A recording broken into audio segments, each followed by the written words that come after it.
Welcome to novel by Majid. میرا نام ماجد حسین ہے اور میں آپ کے لیے لے کر آیا ہوں قربت جانا کی قسط نمبر 3، جس کے رائٹر ہیں میرا راجپوت۔ اور ناول شروع کرنے سے پہلے جلدی سے اس ویڈیو کو لائک کر دیں، ہمارے چینل کو سبسکرائب نہیں کیا تو سبسکرائب کر دیں۔ چلتے ہیں ناول کی طرف۔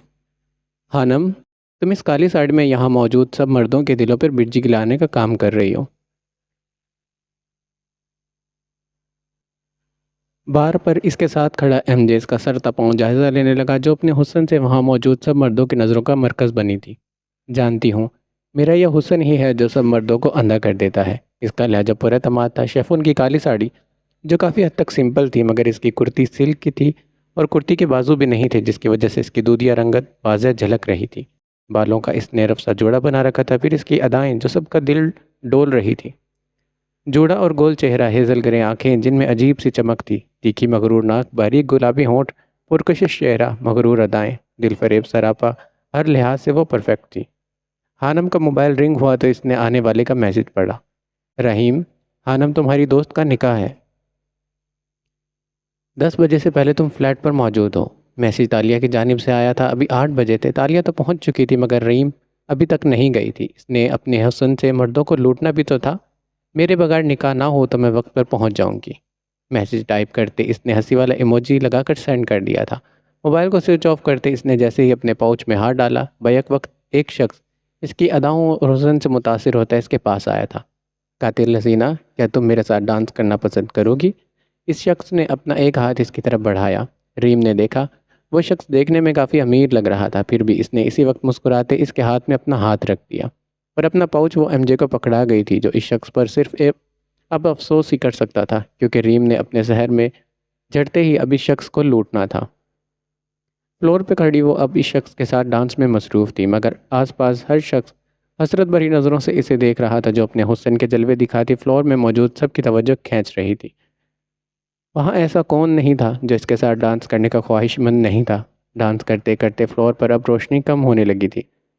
سپوٹ لائٹ کی روشنی بکھر رہی تھی جب وہ اپنے ہاتھوں کو اس کی پشت پر چلاتی اس شخص کو مکمل مدہوش کرنے کی کوشش کر رہی تھی، اور وہ شخص اس کے چہرے کی، اس کے جسم کی خوشبو کو اپنے اندر اتارتا، پوری طرح سے اس کے سحر میں جھڑک چکا تھا۔ پھر اس نے اس بات کا فائدہ اٹھاتے، ہوشیاری سے کام لیتے، اس کی پینٹ کی جیب میں ہاتھ ڈال کر اس کا بٹوا ٹٹولتے اپنے پاس کھڑے ایم جے کو پکڑا دیا تھا، جو ایک دم سے اس کے سامنے آتا بٹوا لے گیا تھا اور کسی کو پتہ بھی نہیں چلا تھا۔ اس کا کام ہو چکا تھا، اب مزید ڈانس کرنے کا اس کا موڈ نہیں تھا۔ جب وہ اس سے دور ہوتی ہوئی اسی وقت وہاں سے باہر نکلتی کلب کی دوسری جانب آ گئی، جہاں ایم جے اس کا انتظار میں کھڑا تھا۔ تیز تیز چلتی وہ گاڑی میں آ بیٹھی۔ اس کے بیٹھتے ہی ایم جے گاڑی کو زن سے بگا کر لے گیا تھا۔ بڑا ہی کوئی مالدار شخص تھا، پورا بٹوا اس کا بھرا ہوا ہے۔ پرس کو کھولتے اس نے سارے پیسے اپنے ہاتھ میں ٹٹولے تھے۔ خانم، اب کہاں جانا ہے؟ ڈرائیونگ کرنے کے دوران ایم جے نے اس سے پوچھا تھا۔ پہلے گھر چلو، بعد میں نورے کے گھر جانا ہے۔ اس کے ماموں سے کل والے بھیس میں ملی تھی، آج پھر مجھے وہی والا میک اپ کر جانا ہوگا۔ ریم اس کے ماموں اور ممانی سے پہلی دفعہ ملی تھی، اسی لیے اب یہ گیٹ اپ میں وہ نہیں جا سکتی تھی، ورنہ وہ پہچانتے ہی نہیں کہ کل والی لڑکی یہی ہے۔ ابھی وہ 10 منٹ ہی آگے گئے تھے جب چرچراہٹ ہوئی اور ان کی گاڑی اچانک سے رک گئی۔ اب گاڑی کو کیا ہو گیا؟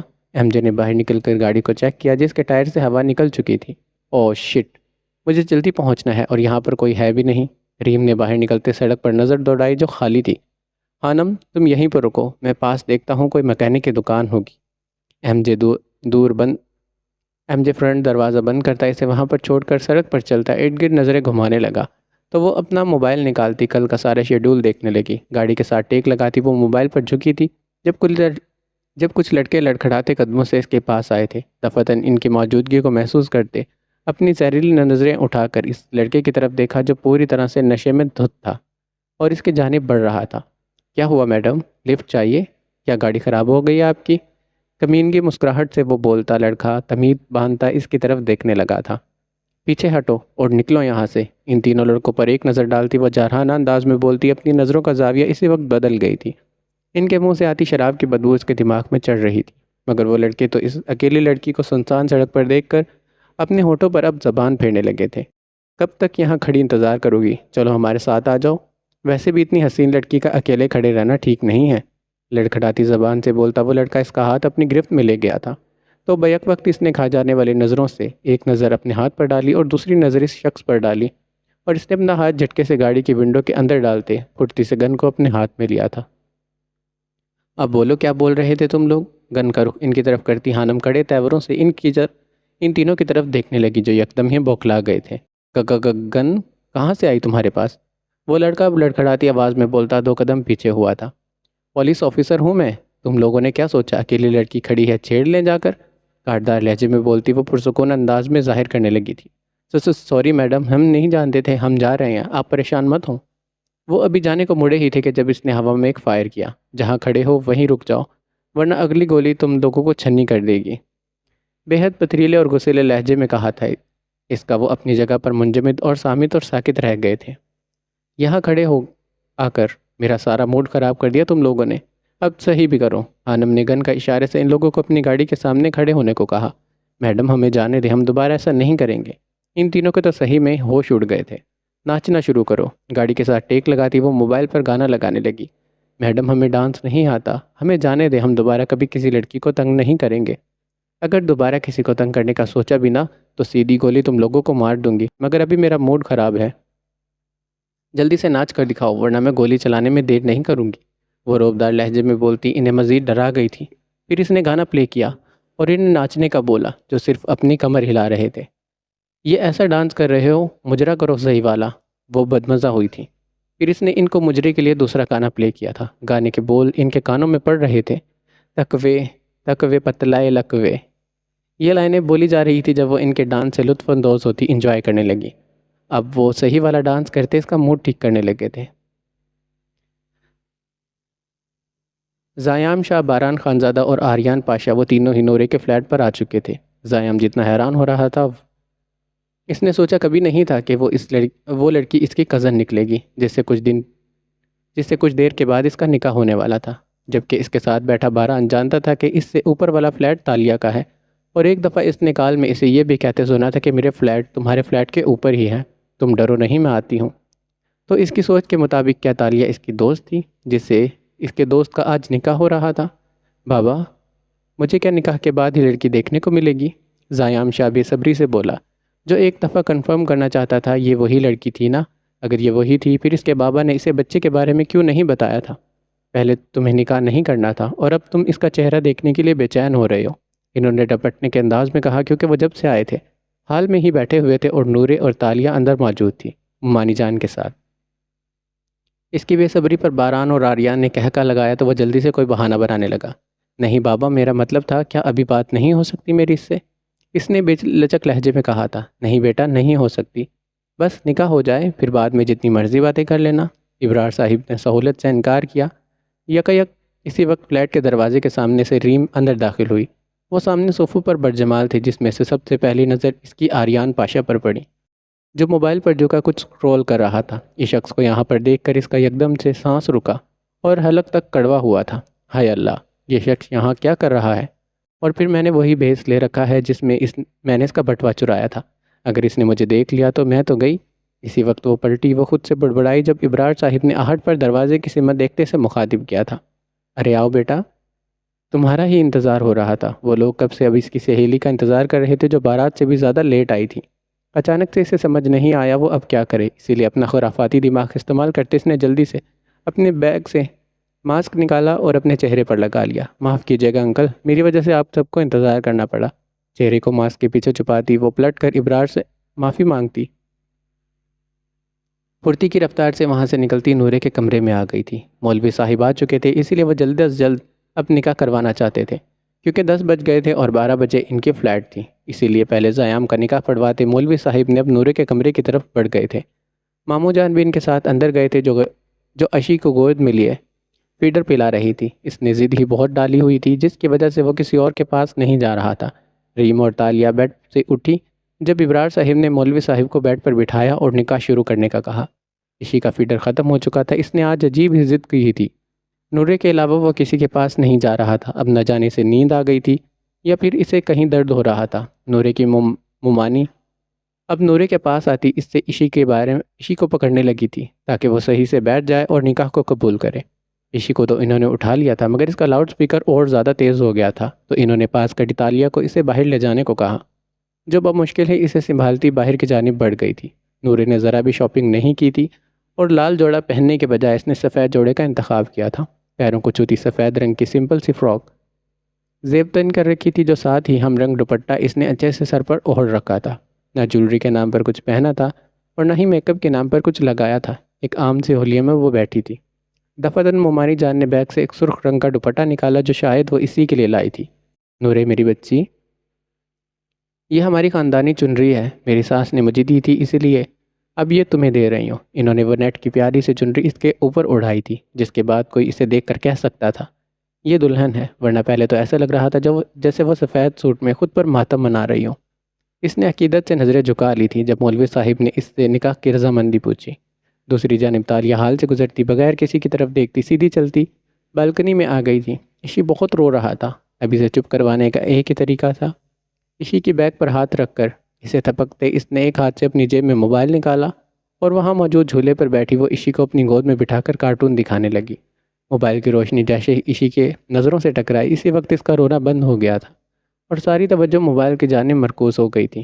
حال سے گزرتے تالیہ نے تو کسی کو نہیں دیکھا تھا، مگر باران کی نظروں نے اس کا دور تک پیچھا کیا تھا۔ پھر اسے شاک کرنے کے لیے اب وہ بالکنی کی جانب جانے کا سوچنے لگا۔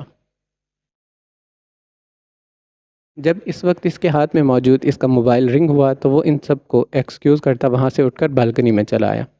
جسے سب کال سمجھ رہے تھے، اصل میں وہ الارم تھے جو اس نے وہاں سے اٹھنے کے لیے سیٹ کیا تھا۔ موبائل کو کان کے ساتھ لگاتا وہ مصروف سے انداز میں بالکنی میں اپنے قدم رکھ گیا تھا۔ دفعتاً کسی کی موجودگی کو محسوس کرتے تالیہ نے موبائل سے نظریں ہٹا کر اس شخص پر ڈالی، جو ایسے شو کر رہا تھا جیسے اس کے سوا یہاں کوئی نہ ہو۔ بالکنی کے آگے پردہ تھا، جس کی وجہ سے باہر حال میں بیٹھا کوئی بھی شخص انہیں نہیں دیکھ سکتا تھا۔ تالیہ نے دیکھا باران خان زیادہ بڑے ٹھاٹ بھاٹ سے اس کے سامنے کھڑا تھا۔ وہ تاریکی میں ڈوبی آسمانی رات کو دیکھ رہی تھی، جس پر اس نے ابھی ایک نظر تالیہ پر نہیں ڈالی تھی، جبکہ تالیہ کے آنکھوں اور منہ پر حیرت سے پھیلے ہوئے تھے۔ پھر جلدی سے اس نے حیرانگی کی جگہ غصے نے لے لی۔ وہ فوراً ہی سمجھ گئی کہ یہ شخص یہاں کیوں اور کس حیثیت سے آیا تھا۔ ممانی جان نے انہیں بتایا تھا کہ ان کا بیٹا زایام اور اس کے دو دوست آریان اور باران ہی تھے بس۔ تبھی وہ جلد ہی اندازہ لگا گئی تھی۔ پھر اس نے اپنی نظروں کو گھماتے شخص کی آنکھوں کو اپنے رفع دفع کرتی وہ موبائل کی طرف دیکھنے لگی تھی۔ جب ٹھیک اسی وقت باران نے لہجے میں زمانے بھر کی حیرت سموئے اس کی طرف دیکھتے اسے مخاطب کیا تھا۔ مس تالیہ، آپ کیا اتفاق بھی اتنے خوبصورت ہوتے ہیں؟ پل بھر کی حیرانگی سجائے اس نے نہایت ہی مہارت سے کہا۔ جب تالیہ نے مہارت سے اداکاری کرتے اس کی طرف ایسے دیکھا جیسے وہ اس کی موجودگی سے بے خبر اب اس کی طرف دیکھ رہی ہو۔ او گاڈ، یقیناً میں کوئی برا خواب دیکھ رہی ہوں، اپنی آنکھوں کو سرسراتی وہ ایک ادا سے بولی تو باران خانزادہ کے لبوں پر اسی وقت مبہم سی مسکراہٹ بکھری تھی، جو تالیہ کی نظروں نے بخوبی نوٹ کی تھی۔ اسے ایسا لگا جیسے وہ زبردستی مسکرایا ہو۔ یقین کرنا مشکل ہو رہا ہے کیا؟ جیب میں موبائل ڈالتے وہ پوری طرف سے اس کی طرف متوجہ ہوا تھا۔ ایسا یقین مجھے نہیں کرنا، وہ ہلکا سا طنزیہ مسکرائی جیسے اس نے اس بات کو ہوا میں اڑا دیا ہو۔ آپ شاکڈ ہیں؟ ایسا آپ کی آنکھیں کہہ رہی ہیں۔ اس نے گہرائی سے اس کی غیر شناسائی نظروں کو جائزہ لیا، جبکہ تالیہ نے اپنی ڈارک براؤن آنکھوں سے اسے گھورا تھا۔ میری آنکھیں بہت کچھ کہتی ہیں۔ ایک نظر وہ عشی پر ڈالتی اب اس سے نظر انداز کرنے لگی تھی، لیکن باران اس کے چہرے پر آئی آوارہ لٹوں کو دیکھ کر جو اس کی پونی ٹیل سے باہر نکل گئی تھی، انہیں پڑھنے کا شرف کبھی بھی ہمیں تو بخش دیں۔ پرسکون انداز میں بولتا وہ اب اسے سلگنے پر مجبور کر گیا تھا۔ دن گنتے رہ جاؤ گے، مگر وہ دن کبھی نہیں آئے گا، مغرور انداز میں بولتی وہ تیکھی نظروں سے اسے دیکھنے لگی، جو اس کی باتوں سے خاصا لطف اندوز ہو رہا تھا، اور یہ اس نے اچھے سے نوٹ کیا تھا۔ اتنی ظالم ہیں آپ؟ ایک جائزی نظر باران نے اس پر ڈالی، جب یکدم سے اس کی نظر اس کی ہیلز پر پڑی۔ بلو کلر کی اس کی ہائی ہیلز اسے کچھ سوچنے پر مجبور کر گئی تھی، تمہاری سوچ سے بھی زیادہ۔ معنی خیز انداز تھا اس کا۔ عشی کو اپنے بازو میں اٹھاتی وہ جانے کے لیے وہاں سے اٹھ کھڑی ہوئی تھی۔ پھر اس نے ایک آخری نظر اس پر ڈالی، جو غور سے اس کی ہیلز کو دیکھ رہا تھا جیسے کچھ تلاش کر رہا ہو۔ تالیہ نے اسے دیکھا، جو روب اور دبدبے کا ایک مجسمہ تھا۔ اس کی پرسنالٹی بہت شاندار تھی، مگر تالیہ امپریس نہیں ہو سکی، اور یہی بات تو باران کو امپریس کر گئی تھی۔ وہ واحد لڑکی تھی جو اس پر فدا نہیں ہوئی تھی، ورنہ اس کی شخصیت میں کسی چیز کی کمی نہیں تھی۔ وہ پرکشش اور وجیح مرد تھا۔ اس کی گواہی اسے دینے والی ہر لڑکی پلٹ کر اسے دوبارہ دیکھ کر دیتی تھی۔ وہ زیادہ دیر کسی سے بات نہیں کرتا تھا، اس لیے وہاں سے جانے لگی تھی۔ جب باران نے سرگوشی نما اسے مخاطب کیا تو تالیہ بیزاری سے ایبرو جھکا کر اس کی طرف دیکھنے لگی۔ کل رات آپ کلب گئی تھیں؟ اس نے نارمل انداز میں پوچھا۔ وہ یقین کرنا چاہتا تھا، گویا وہ جو سوچ رہا تھا کیا وہی سچ تھا؟ کیا یہ وہی لڑکی تھی جسے باران خانزادہ نے کلب میں بوسہ دیا تھا؟ ہاں، تمہیں اس سے کیا؟ سرسیٹے سے جواب دیتی وہ وہاں رکی نہیں تھی، اسی وقت ہی چلی گئی تھی، مگر وہاں کھڑی باران خانزادہ اب سمجھ نہیں پایا تھا اس وقت جو اس کے احساسات تھے وہ اسے کیا محسوس کروا رہے تھے۔ اس کا جواب سن کر کچھ عجیب ہی انقلاب اس کے جسم میں برپا ہوا تھا جس سے وہ انجان تھا، مگر اس کے ہونٹوں پر مسکراہٹ ضرور آئی تھی جسے وہ جھٹکتا اپنے قدم حال کی جانب بڑھا گیا تھا۔ دونوں کا ہی نکاح ہو چکا تھا۔ نورے کا موڈ ٹھیک نہیں تھا جس کی وجہ سے وہ گھونگھٹ کے اندر چپکے سے آنسو بہانے لگی۔ جب اس کے ماموں جان سمیت وہ تینوں کمرے میں انٹر ہوئے تھے، اندر آتے زیام شاہ نے سب سے پہلی نظر ہی نورے پر ڈالی جس نے نظریں جھکا رکھی تھی جیسے اسے کوئی دلچسپی نہ ہو زیام شاہ کو دیکھنے میں۔ نورے کے ایک طرف تالیہ تو دوسری طرف ریم بیٹھی تھی جس نے ابھی تک ماسک پہن رکھا تھا، جبکہ آریان اور باران دونوں نے بس ایک نظر سرسری سی ان پر ڈالی تھی اور پھر بیڈ کے سامنے موجود صوفے پر جا بیٹھے تھے۔ زیام شاہ، کان کھل کر سن لو، ابرار صاحب نے اسے پکارا تو وہ اب نورے سے نظریں ہٹا کر ان کی طرف دیکھنے لگا تھا۔ جب تک میں نہیں آ جاتا میری بیٹی کی حفاظت تمہارے ذمہ ہے جس میں کوئی کوتاہی برداشت نہیں کروں گا۔ ان کا لہجہ سنجیدہ تھا لیکن نورے کے لیے فکر واضح ہو رہی تھی۔ بابا آپ فکر نہ کریں، اگر میں نے ذمہ داری لی ہے تو نبھاؤں گا بھی۔ اس کے اعتماد سے بولنے پر باران اور آریان نے بیک وقت ایک دوسرے کی طرف دیکھا، جیسے کہنا چاہ رہے ہو۔ نکاح کرتے ہی اس نے بازی پلٹ دی۔ ابھی کل رات ہی وہ انہیں اپنے نکاح کا بتاتے بھڑک رہا تھا اور آج بیوی کو دیکھتے ہی ٹھنڈا پڑ گیا تھا۔ نورے بیٹا، اگر کوئی بھی بات ہو تم مجھے کال کر کے بلا جھجک کہہ دینا۔ ان کا اشارہ زیام کی طرف تھا اور وہ اچھے سے واقف تھے اپنی اولاد سے، تو نورے نے اس بات میں سر ہلانے پر ہی صرف اکتفا کیا تھا۔ آریان موبائل میں مصروف ہو گیا تھا لیکن باران کی نظریں مسلسل تالیہ پر ٹکی تھی جو اس کی نظروں کو نظر انداز کرنے کے سوا کیا کر سکتی تھی۔ پھر یوں ہی ایک سخت گھوری سے اس نے باران کو نوازا تھا۔ بابا میں سوچ رہی ہوں نورے کو گھر لے جانے کے بجائے ولا ہی لے جاؤں۔ اس نے بات کا آغاز کیا، کیونکہ زیام گھر میں جگہ کم پڑ گئی ہے جو تم سے رہا نہیں جائے گا۔ ابرار صاحب بھی کوئی موقع نہیں چھوڑتے تھے اسے ذلیل کرنے کا۔ بابا آپ تو جانتے ہیں میں گھر کب آتا ہوں، ولا ہی رہتا ہوں، اس لیے میں نورے کو وہیں لے جاؤں گا تاکہ جب میں گھر پر نہ ہوں تو آریان اور باران اس کی حفاظت کر لیں۔ تمہید سے بولتے اس نے ساری بات ان کے گوش گزار کر دی تھی۔ کہہ تو ٹھیک رہے ہو، مگر نورے پتہ نہیں وہاں ایڈجسٹ ہو سکے گی یا نہیں۔ ان کے بولنے پر زیام نے نورے کی طرف دیکھا جس نے ابھی تک نظریں جھکا رکھی تھی۔ ایک دفعہ بھی اس نے زیام شاہ کو دیکھنے کی زحمت نہیں کی تھی۔ نورے بیٹا، آپ زیام کے ساتھ ولا رہ لیں گی؟ ایسے پھر ایک نہیں 3 لوگ آپ کی حفاظت کر سکیں گے۔ انہوں نے نورے سے پوچھنا ضروری سمجھا تھا۔ رحیم کی گود میں لیٹا عشی اب سو چکا تھا۔ ممانی جان نے اسے ماسک اتارنے کو کہا تھا لیکن وہ بہانہ بنا گئی کہ اسے فلو ہے، کہیں اس کی وجہ سے کسی دوسرے کو نہ ہو جائے۔ جی ماموں جان، کوئی مسئلہ نہیں ہے۔ اس کی آواز بھیگی تھی۔ پھر نورے نے نگاہیں اٹھا کر ماموں جان کی طرف دیکھا۔ اس کی نظریں اٹھانے پر زیام نے دیکھا اس کی آنکھوں میں نمی واضح تھی۔ اچھا تو زیام، تم نورے کو ولا لے جاؤ، وقت گزر رہا ہے، ہمیں بھی ایئرپورٹ پہنچنا ہے۔ نورے بیٹا تم زیان کے ساتھ چلی جاؤ، صبح تمہارا سامان بھی ولا پہنچ جائے گا۔ وہ اب ممانی جان کی جانب بڑھے تھے جو ساری تیاری کر چکی تھی۔ زیام نے بچے کے بارے میں ابرار صاحب سے نہیں پوچھا۔ ان کا ارادہ اب نورے سے ہی پوچھنے کا تھا۔ ماموں جان، میں آج رات کے لیے تالیہ کو ساتھ لے جاؤں؟ اس نے الجھے ہوئے لہجے میں کہا تھا۔ اسے عجیب لگ رہا تھا اکیلے ان لوگوں کے ساتھ جانا، اسی لیے تالیہ کا ذکر کر گئی تھی جو اب ہکا دکاسی سے دیکھنے لگی تھی۔ ایک دفعہ اس سے تو پوچھ لیتی، جس کا سنتے ہی منہ کھل چکا تھا، مگر وہ جانتی تھی تالیہ کبھی انکار کرے گی نہیں اس کی بات سے۔ ہاں ہاں لے جاؤ، اگر تالیہ جانا چاہتی ہے تو جا سکتی ہے، ابرار صاحب بولے جب اس نے ایک نظر ان تینوں پر ڈالی جو دیکھنے میں ہی مغروروں کا مجسمہ لگتے تھے، لیکن نظر جب اس کی زیام کی آنکھوں سے ٹکرائی تو اس کی آنکھوں کی وحشت اسے فریز کرنے کے لیے کافی تھی۔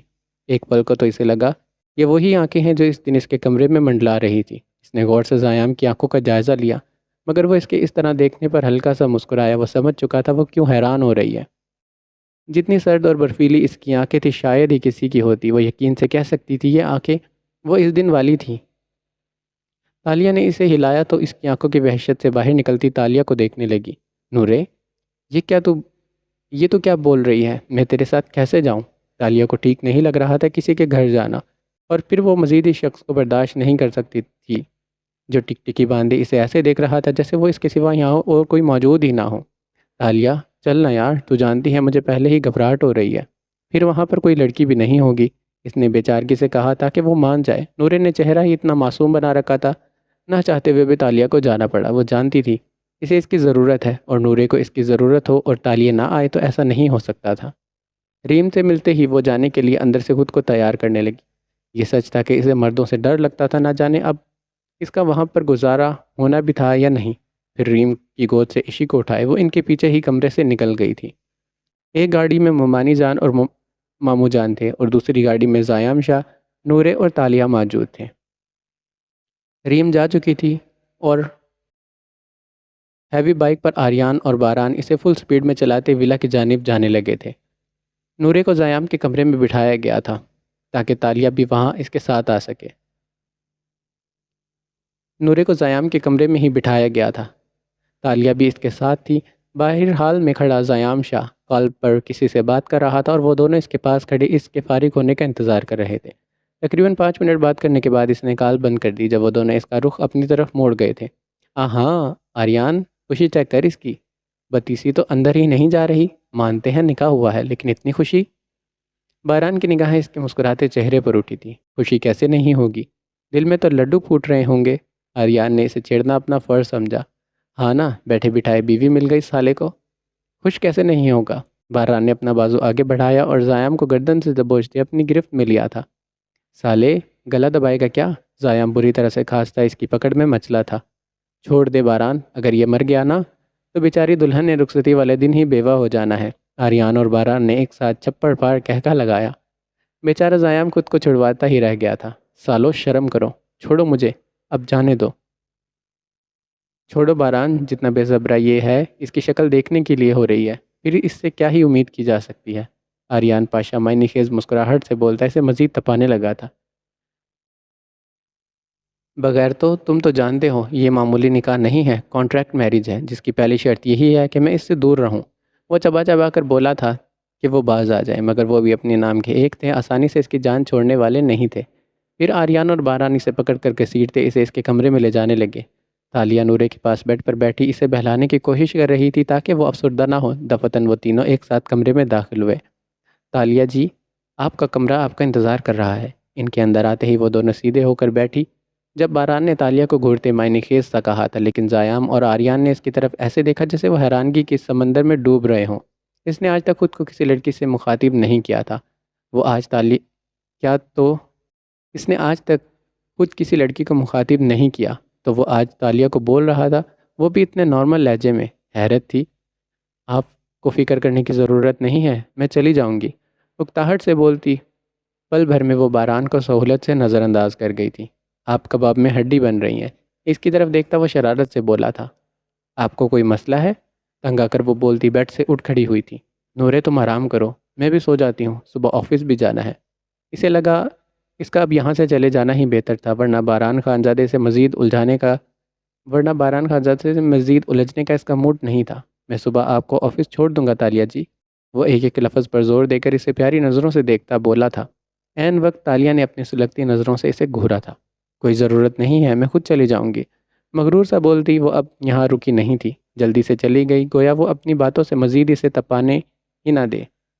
نورے، آپ آج ایک دن یہاں گزارا کر لیں، کل ہم آپ کو دوسرے روم میں شفٹ کر دیں گے۔ باران نے آرام سے کہا تھا کہ وہ اس کی بات سمجھ جائے۔ روم ریڈی نہیں تھا، اسی لیے انہوں نے آج کی رات اسے زیام کے کمرے میں شفٹ کر دیا تھا اور گیسٹ روم تالیہ کو دے دیا تھا۔ آپ یہاں رہیں اس روم میں؟ آپ یہاں رہیں گے اس روم میں؟ نورے نے زیام کو دیکھ کر پوچھا۔ ایک ڈر سا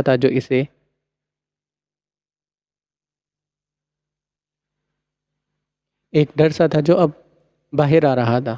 تم کہتی ہو تو چلا جاتا ہوں، وہ سمجھ چکا تھا وہ خوفزدہ ہے۔ نہیں، آپ کا روم ہے، آپ یہیں رہیں، میں تالیہ کے پاس چلی جاتی ہوں۔ آخر اس نے حل نکالا تھا، البتہ ان دونوں نے اس کی قسمت پر افسوس کیا تھا۔ نہیں نورے، مجھے تم سے بات کرنی ہے، اس کے بعد میں چلا جاؤں گا، تم یہیں پر رہو۔ وہ پھر سے پہلی والی ٹون میں آ گیا تھا۔ بیک وقت آریان کا موبائل رنگ ہوا اور وہ کال سننے کے لیے کمرے سے باہر چلا گیا، اور اس کے پیچھے پیچھے باران بھی باہر نکل آیا تھا۔ خانم، ہوا کیا ہے؟ مجھے بتاؤ تو صحیح۔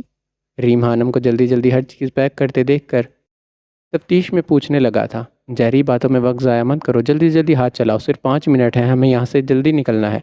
لیپ ٹاپ کو بیگ میں رکھتی وہ زپ کو بند کر گئی تھی، پھر ہاتھ میں موجود اپنے موبائل کو دیکھنے لگی جس میں بلڈنگ کے باہر کی فوٹیج دکھائی دے رہی تھی جہاں اس نے خفیہ کیمرہ لگایا تھا۔ اس نے دیکھا وہ لوگ بلڈنگ میں انٹر ہو گئے تھے اور اب وہ اوپر کی جانب بڑھ رہے تھے۔ آنم، مجھے سمجھ نہیں آ رہی آخر تم نے اتنی جلدی کیوں ڈالی ہے؟ ایسا بھی کیا ہو گیا؟ وہ سمجھ نہیں پا رہا تھا آخر ہوا کیا ہے۔ ہیڈ کوارٹر کی طرف سے آرڈر آیا ہے بلڈنگ کی تلاشی لینے کا، اور میرے خیال سے انہیں